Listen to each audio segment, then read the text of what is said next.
amati mbégteeg bànneex di ànd ak yéen ñi ñuy teewlu ci suñu chaîne bu mag bii di Archi TV ñoo ngi leen di ñaan ngeen di wéy di abonné ngir ngeen mën a jot suñu ay vidéo saa su ne. sant ak ngërëm ñeel na leen yéen ñi nga xam ne yéenay safoo chaîne bi tey jii dañ daal daw ñëw ci ginnaaw bi nga xam ne moom président de la république daal dinay sàkku ngir kat ñu am élection législative anticipée ca loolee moom sàtt ndey réew mi mayoon na ko mu am 3 mois yi nga xam ne ci la daal di organiser ginnaaw ba mu tasee assemblée nationale waaye ci loolee gis nañu bu baax a baax moom ci ak 2 mois rek da daal di xayma ba def li nga xam ne moo di élection législative anticipée yi yemoo dimanche 17 novembre 2024 daal dinay organiser élection législative anticipée yi ngir kat ñu xool ñan ñoo am majorité foofee ca assemblée nationale ca boobu la jamono guñ toll nii mën nañ ne tirage au sort bi door nañ ko bis ni tey ñi nga xam ne ñoo di DGE direction générale des élections ñoom tamit daal nañ annoncé wax carrément nan la élection yi di commencé ak fan la yem ak ñi nga xam ni loolu la ñu war a joxee li nga xam ne moo di résultat yi ca boobu la jamono mën nañ ne Cheikh Dieng mi nga xam ni moo fi nekkoon directeur ONAS jamono guñ toll nii daal nay dem néegi démb foofee ca Touba Mbacké ngir def ab ziyaare jëmee ko ci xalifa général des Mourides loolee sax moo am ci mbégte ak contentement bu baax a baax ginnaaw bi nga xamee kii di xalifa général Mouride daal na koy dalal waaye sant ak ngërëm bu baax jëmale ko ci ñi nga xam ne ñoo faro foofu ci parteem gile taxawaay bi nga xam ne amee nañ ko ginnaaw ba Touba ñenn ci foofee amee ay jafe-jafe bu baax ginnaaw ba ndox bi yàqee seen i kër moom mii la di directeur Cheikh Dieng nekkoon fi directeur ONAS daal ne xamle sant na bu baax a baax ñi nga xam ne ñoo faroo ci parteem te fare foofee ca Touba Mbacké liggéey bu rafet bi nga xam ne def nañ ko waaye tamit ca loolee mu ngi sant bu baax a baax gouvernement bi nga xam ni tax def nañ lépp lu ñu mun seen kéemtalaay kàttan ngir kat foofee ñi nga xam ne ñoo nekkoon ci jéey jooju la xam ne ndox bi sonaleen na leen bu baax a baax ñu daal di am ay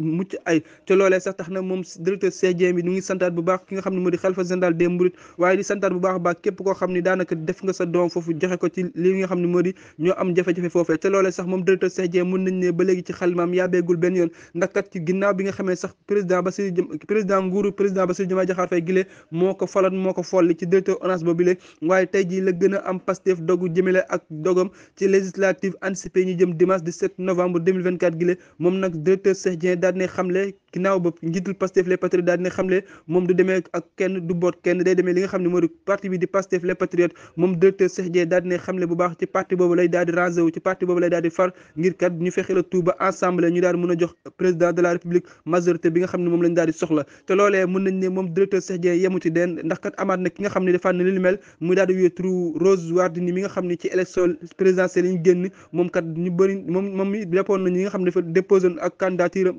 waaye gis nañu dafa daal di retiré waat candidature am li waral li mel du lenn dañ ko ñu bëri ci Sénégal dañ doon wax dafa loolu li nga xam ne moo di double nationalité ginnaaw bee loolu Rose Wardini daal di bëgg jàmm am ci Sénégal moo tax mu daal di retiré woon candidature am waaye tey jii bis ni tey sampaat na daal di xamle kii la di Ousmane Sonko la daal di jàppale ci moom Mame Boye Diao daal dina xamle jamono guñ toll nii mu ngi jàppale kii di Ousmane Sonko Pastef les patriotes daanaka Pastef les patriotes mën nañ ne mu ngi mel ni comme Diomaye président ci élection yi ñu passé waaye tamit noonu la mel ndax bëri nañu bëri ñi nga xam ni yor nañ ay parti wala ay coalition ñu ngi fàkk bu baax a baax ngir jàppale kii la di Ousmane Sonko jiitalu Pastef les patriotes gile ci élection législative bi ñu mën a am majorité absolue ca loolee sax mën nañ ne maire bu Thiès bi daal di wéetur les Guelwaar ñu gën ko xamee ci Babacar Diop moom daal ne xamle jamono guñ toll ni ci élection législative yi ñu jëm dina pare pour jàppale kii nga xam ni moo di Ousmane Sonko daanaka mën nañ ne bu ñu waxee loolu di fu ñu waxee ak jàmm ak salaam dinañ fa ne inna lillahi wa inna ilayhi rajiun ndax kat li war lu ñu mel tey jii nga xam ni moo di le 26 septembre 2024 ci atum 2002 ci la bateau Joola daal di suuxe woon mu nekk ak tiis bi nga xam ni Sénégal ñëpp gisoon nañ ci seen bopp ñëpp métti woon na leen loolu waaye yàlla bi nga xam ni mooy dogal ndax kat tubaab danaan l'homme propose Dieu dispose dam bi da ngay bëgg waaye yàlla mooy kii dogal noolee sax tax na tey jii le mën nañ ne bateau Joola daal ne am 22 ans ci biir géej gi